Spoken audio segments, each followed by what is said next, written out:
አሰላሙ አለይኩም ሰላም ቤተሰብ፣ እንግዲህ ተመልከቱ። እየተበከረች ነው ይቺ። አዎ ጨስ ጨስ አድርጊ። ኧረ እንዳይፈስ እሳቱ እንዳይደፋ፣ ኧረ እንዳይደፋ እሳቱ። ይችኛዋ ደግሞ ልጠፋ ነው። ይህንን የሚያክል ጫማ ለበሰች። ራሱ ስትሮጥ እንኳን እንዴት ነው የሚያስወጣት ይህ ጫማ? ለነገሩ እነሱ ቀልጣፋ ናቸው። ቀስ ብላ ታሰላለች፣ ትመለሳለች። ትዝታዬ ነው ያመጣችብኝ።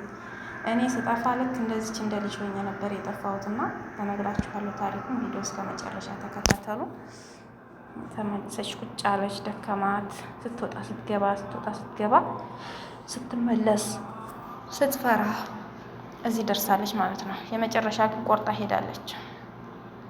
የመጨረሻ ቆርጣ ደጁን በሩን ሁላ ስትወጣ ይቻታለሁ ማለት ነው። እና ይሄ ነገር በአሁን ሰዓት ላይ ነገሩ አትወጡ ይመረጣል። እኔ እኮ የውጭ ዜጋዎች ይጠፉ አይመስለኝም ነበረ። ለካ እነሱም ይወጣፋሉ። እና እንደዚች እንደ ሴትዮ ሰራተኛ ነው የሚያሽቆጠቁጥ። ካልሆነ ደሞዛችሁን ከከፈሏችሁ መውጣት ምንም አያስፈልግም ብላችሁ ነው እህቶቼ። እኔ እንደዚች እንደ ልጅ ማለት ነው። ዛሬ ስንት ዓመት እኔ አዲስ አይደለሁም የቆየሁ ጠለብ ነኝና እንጠፋ ነበረኛ። በአሁኑ አይደለም ነው የመጣሁት ማለት ነው። እና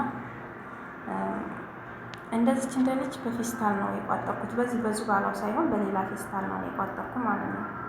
ልብሶችን ሁለት ነው ያዝኩት። በቃ ቢጃማ ሁለት፣ ሻርብ ሁለት፣ እንደዚሁ የውስጥ ልብሶችን ከውስጥ ልብሳቸውን ሁለት አድርጌ ነው የያዝኩት በፌስታል አነስ ቀለል አድርጌ። ከዛም ደግሞ አበያዬን ያዙ ማለት ነው። ከዚያም ሲሄድ ስመለስ ያም አጋጣሚ ድንገት አጋጥሞኝ እንጂ በር ከፍቼ እንደወጣ በጣም ይቆጣጠሩኛል። በጣም ነው የሚቆጣጠሩኝ። ሲሄዱብኝ በር ቆልፎብኝ ነው የሚሄዱት። ይዘውኝም ሲሄዱ ከነሱ ጋር አንዳንድ ጊዜ ለሚያስፈልጋቸው ነገር እንጂ እናቷ ቤት እንደዚህ ምናምን መንደር ስትሄድ ራሱ ይዛኝ አትሄድም። የሆነ ነገር ስራ አለ አይደለ? ሰርግ ነገር ከሄደች ልጅቷ በሽተኛ ስለሆነች ልጅቷን እንዲይዝላት እንደዛ ይዛኝ ትሄድ ነበረ። ለዛውም ይሄንን ዩኒፎርም አስለብሳ ነው ይዛኝ የምትሄደው ሰርግ ቦታ ማለት ነው። እኔ እቤት ውስጥ ራሱ ይሄን ዩኒፎርሙን ልበሽ ብላኝ አልለብስም፣ ሱሪና ሸሚዙን አልለብስም። እምቢ ብያታለሁ። ልክ እንደሄድኩ ማለት ነው። እንደሄድኩ እናቷ ቤት ነበር የምሰራው። ቀሚስ ነው የምለብሰው። ባልዮ አባትዮ አይወድም ሱሪ ምናምን የምትለብስ ሴት እና ቀሚስ ነው የለመኩት እናቷ ቤት 1 አመት ሰራሁኝ። ከዚያም በኋላ ከእናቷ ቤት ደግሞ እየተጣላሁ እያለሁኝ አልፈልግም አሳፍሪ ብዬ ወደ ሀገሬ አኬጅን በቃ ልጃችን ቤት ስሪ ብለውኝ ልጇ ቤት ወስደው ነው። ከዛ ልጇ ቤት ሳይድ 2 ሱሪና ዩኒፎርሙን በቃ ገዝታ ጠበቀችኝ። ከዚያ ልበሽው አለችኝ። አልለብስም አልኳት። በቃ ልበሽውና ፎቶ ላንሳሽ አለችኝ። ለበስኩትና ፎቶ አነሳችኝ። ከዚያ በኋላ እንግዳ ሲመጣ ይሄንን ዩኒፎርሙን ነው በቃ ምን ለብሽው አለችኝ። እሺ አልኩ፣ ተስማማኋት። እንግዳ ሲመጣ እሱን ልበሽ ትለኛለች፣ ለብሳለሁ። ማለትም ከእሷ ጋር እንዳልመሳሰል ማለት ነው። ዩኒፎርም ለብሼ ሰራተኛነት ክብሬን እንዳሳይ እንደዛ ታደርገኝ ነበረ። ከዚያም ደግሞ ወደ ሰርግ ቦታ ሲሄድ ራሱ 2 ጊዜ ነው የለበስኩት ያንን ዩኒፎርም። የራሴን ቢጃማዊ ስለብስ ይሄ ጥሩ አይደለም ሞኮ ይስሐዳይ ትለኛለች። ታጥላኝላኛና ያንን ዩኒፎርሙን በግድ ታስለብሰኛለች። ዩኒፎርሙን ለብሼ እሄዳለሁ ማለት ነው ሰርግ ሲሄድ። እንደዛ እያልን ኖርንና ሌላ ቦታ ስትሄድ ይዛኛ አትሄድም እንደነገርኳቸው። ከዚያም በኋላ አላህ መቼም አንድ ጊዜ እንትን ሲል ቁልፉን በር ላይ አንጠልጥለው ረስተውታል። በጣም ነው የሚቆጣጠሩ። ይዝባላ ራሱ ውጭ አላወጣም፣ ግቢ ውስጥ ነው በሩ ላይ የማወጣው። ከዚያ እንትን አላቸው ኦመላላቸው፣ እሱ ነው ወደ ውጭ የሚጥለው ማለት ነው። በጣም ይፈሩኛል ትሄዳለች ብለው ማለት ነው። እና እንደዛ እየተቆለፈብኝ እያለ በር ላይ ቁልፉን አንጠልጥለው ረስተው ስትሄድ ያንን የቁልፍ በር ደብቄ ነው ቁልፉን አነሳሁና ደበቅኩት። እነሱ ሙልጭ ብለው ሲሄዱልኝ ምሳ ነበር እኛ ቤት አዙማ። ከዚያ ሲሄዱልኝ እራት ደግሞ አጎታችን ቤት ልንሄድ ነው አሉና ልጆቹ ምናምን ጥርግ ብለው ሄዱ። እሷ አሱር ላይ እየወጣች ናት፣ ሐኪም ቤት ብላ ሄዳለች። ከዚያ አልተመለሰችም፣ አሱር ላይ እየወጣች ማለት ነው። ያችን ቁልፍ እንግዲህ አንድ ልጅ አለቻት ወደ 18 ምናምን እድሜዋ የሆነና አንድ እግሯ የማይንቀሳቀስ ልጅ ቆማ ማትሄድ ልጅ አለች። እሷ ህፃን ልጅ ናት፣ የ6 ዓመት ልጅ። እሷ ናቸው ቤት ያሉት። ልጅቷ ደግሞ እኔን ነው የምትከተለው ማለት ነው። ትወደኛለች እና እኔ ስለምንከባከባት እኔን ትከተለኛለች። ጥያት የወጣሁበት ጊዜ እውነት አሁን ላይ ያናድደኛ ማለት ነው። ያቺ ልጅ ምን ሆና ይሆን እያልኩኝ እንዴት ሆና ይሆን ያቺ ልጅ ህፃን ልጅ ጥያት መጥቼ እንደው የዛን ቀን ምን ሆና ይሆን? እህቷ ስልክ እየይዛለች ጎርፏ ናት አታያትም ካልጮኸች በስተቀር ካልተጣራች ብዬ ውስጤ እየተጸጸተ ያለበት ጉዳይ ነው በዛች በልጅ ማለት ነው። ከዛም በኋላ እነዛ ልብሶችን ቋጥሬ የለ በፌስታል እነሱን ይዤ ስወጣ ስገባ ያችን ቁልፍ ደብቄ የለ ያችን ቁልፍ ከፈትኩኝ። ከዚያም በኋላ ስወጣ ስመለስ 3 ጊዜ ተመላልሻለሁ። ወላሂ 3 ጊዜ በር ላይ እየወጣሁ ማለት ነው። አሁን ቢያገኙኝስ ፈራሁ። አሁን እዚህ ጋር ቢያገኙኝስ በሩ ላይ ቆሜ አሁን በዚህ ጋር ብቅ ቢሉብኝ የት ልሄድ ነው ልላቸው ነው? ዝባላ ጥዬ አላቅም። የት ልሄድ ነው ልላቸው ነው? እዋረዳለሁ። ይቅርብኝ። ስመለስ ሲሄድ በ3ኛው እንዲያወጡኝ የተነጋገርኳቸው ሰዎች በቃ ደውዬ ነበርና ምንድን እያደረግሽ ነው ለምን አወጭም ብለው አበረታቱኝ ማለት ነው። የመጨረሻ ሲቆጡኝ ወጣሁኝ። በቃ ቁረጥ ብዬ በሩ ላይ ሆንኩኝና አባዬን ለበስኩኝ። ሊቃብ ራሱ የለኝም ነበር በዚያን ሰዓት። ሊቃብ የሴትዮዋን ነው ሰርቄ ለብሼ ሄድኩ ማለት ነው። እና አንድ ነገር የነሱን አልነካሁም ከሊቃብ ሌላ እና የሴትዮዋን ሊቃብ አነሳው። አባዬ የራሴ ነው ለበስኩኝ። አላህዬ እንዳታዋርደኝ፣ ሰዎቹን ሁሉ ሳታዋርዳቸው እንደወጡት እነሱን እንዳረካቸው እኔንም እንዳታዋርደኝ ነው ያልኩት ማለት ነው። ማረሳው ከዚያ ያንን ወጣሁ።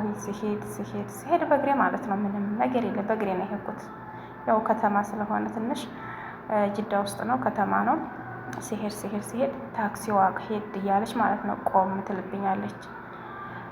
ሄድ ትልና ቆም ትልብኛለች። ከኋላ ሰውነቴ እንዳለ ማለት ነው ይንቀጠቀጣል። ወላሂ ተንቀጠቀጥኩኝ። መጡብኝ እነሱ ናቸው ብዬ ዞር ብዬ ለማየትም ፈራሁኝ። ነቂያስ ብላለሁ ብዬ ከዚያ የሞት ሞቴ ማለት ነው። ሄድ እያለች ስትቆምብኝ አይት ሳደርጋት እንደዚህ ታክሲ ትላለች። እንዴ ታክሲ ነው እኮ ለካ አልሁና ከዚያም ታክሲ ነው ብዬ ማለት ነው። ሀገራችን መኪና በእጃችን አይደለም የምንለምነው። እንደዛ እጄን እንዲህ ስለው ጊዜ ብቅ ሳደርግ ጊዜ አቆመልኝ። ከዚያ የት ነው የምትሄጂው ሲለኝ የት ልበል ምንም አይደለም አላውቀውም። ቁጥር ሰጠሁትና ደውዬ ተደዋውሎ ይዞ ይሄደ ማለት ነው። እዛው ከተማ ለከተማ ስለሆነ ልክ በ100 ብር ትራንስፖርት ነው የሄድኩት ማለት ነው። እዛው ለዛው እና ቅርብ ነው የሄድኩት። እንደዛ ሆኜ ነበር የሄድኩት የወጣሁት ልላችሁ ነው። ትዝ አስባለችኝ ይች ልጅ ማለት ነው። ትግዝታዬን አመጣችብኝ። በልጅቷ ምክንያት ነው ይሄን ያመጣሁት እና ወጣሁኝ። ይኸው እስካሁን ድረስ አለሁ። ግን ስትወጡ ደግሞ እንደዚህ እንደልባችሁ ወደ ሀገር መሄድ ምናምን ነገር ከባድ ነው።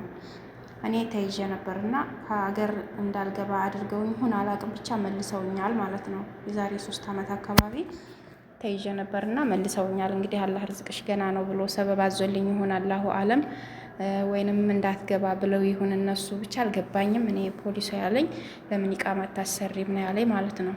ይቻላል እንዴ ስለው አዎ ይቻላል ከፊል ፈልገሽ ኢቃማ አሰሪ ብሎ የነበረ ይኸው እስካሁን ድረስ ችላ ብዬ ይኸውና ቁጭ ብያለሁ እላችኋለሁኝና ጉዴን ገና አላየሁም ምን አስበውብኝ እንደሆነ።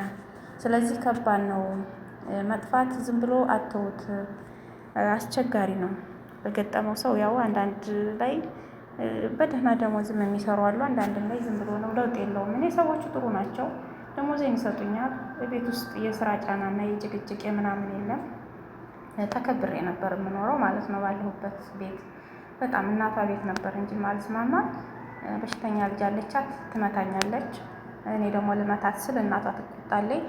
እንደዛ እየሆነብኝ ነው። ከእናቷ ቤት አልሰራም ያልኩት። ልጇ ቤት ግን ስሄድ ልጆች አሏት። ልጆቿ ልክ አክብረውኝ አባትየው ተቆጥቷቸዋልና እኔ ልጆቻቸው አሉ ልጆቻቸው ይሰድቡኛል ብዬ ሸቃላ ብሎ መሰደብን እንዴት እንደምጠላው፣ ሸቃላ ብሎ መጠራትን እንዴት እንደምጠላው ማለት ነው። እንደዚህ ይሉኛል ብያቸው አይሉሽም ብለውኝ በቃ ልጆቹ ልክ አንድ ቀን ሳይናገሩኝ 1 ዓመት ከ4 ወር ሰራሁባቸው እነሱ ጋር። ጠቅላላ 2 ዓመት ከ4 ወር ሰርቼ ነው ኮንትራቴን ጠፍቼ የጠፋሁት እና አልሐምዱሊላህ እዚህ አለሁኝ ማለት ነው። እስካሁን ድረስ አንድ ቀን ቀና ብለው ሳይናገሩ ልጆቻቸውን በጣም ነው የማመሰግናቸው። ልጆቻቸው አደንቃቸዋለሁ። አባታቸው ጎበዝ ነው። እናትየዋን ብትሆን አንድ ቀን እንትን ብላኝ አታውቅም። ስለ ስልክ ጉዳይ ደግሞ ስልክ ተገዛልኝና ከጓደኛ ጋር ማውራት ጀመርኩኝ ምናምን። አይ አንቺ እኮ አንድ ቀን አሳምቡሳ ስንሰራ አንቺ እንግዲህ አንድ ቀን ትጠፊያለሽ ትለኛለች ማለት ነው። እንዲህ ለምንድን ነው የምጠፋው? ሀራም እኮ ነው መጥፋት። መሄድ እኮ ሀራም ነው እላታለሁ እኮ ስደልላት ነው። ታገኘሁም አውጥት ነው የምለው እላለሁ ማለት ነው። በውስጤ ደግሞ አግኝቼ ነው እላለሁ። እሷን ግን ሀራም እኮ ነው እላታለሁ። ወላሂ ሀራም ሀራም ትላለች። ቢሆንም ሀራም ያለብኝ አይመስለኝም። እኔ 2 አመት ጨርሼ እንዲያውም ብር ጨምረውልኝ 4 ወር ጨምሬ ነው የወጣሁት ማለት ነው። የተሻለ ደሞዝ ለመስራት ብዬ ነው እንጂ በድለውኝ አይደለም። በ1,200 ሰራ ነበረ። እኛ የመጣ ነው በ800 ነበር። በዚያን ሰዓት 400 ብር ጨምረውልኝ በ1,200 እየሰራሁ ነበር። ከዚያም ደግሞ ብዬ እየተሻሻለልኝ ደሞዜ ይሄድ ነበር ማለት ነው። እና እኔ ስለወጣሁኝ ግን አልሐምዱሊላህ ስለወጣሁኝም አመሰግነዋለሁ። የጎደለብኝ ነገር የለም። ልጅ አግኝቻለሁ፣ ልጅ ወልጃለሁ። እጠለቤት ብትሆኑ ይሄን ነገር አታገኙትም። አልሐምዱሊላህ ለኩላ ያህል እላችኋለሁ ውዶቼ።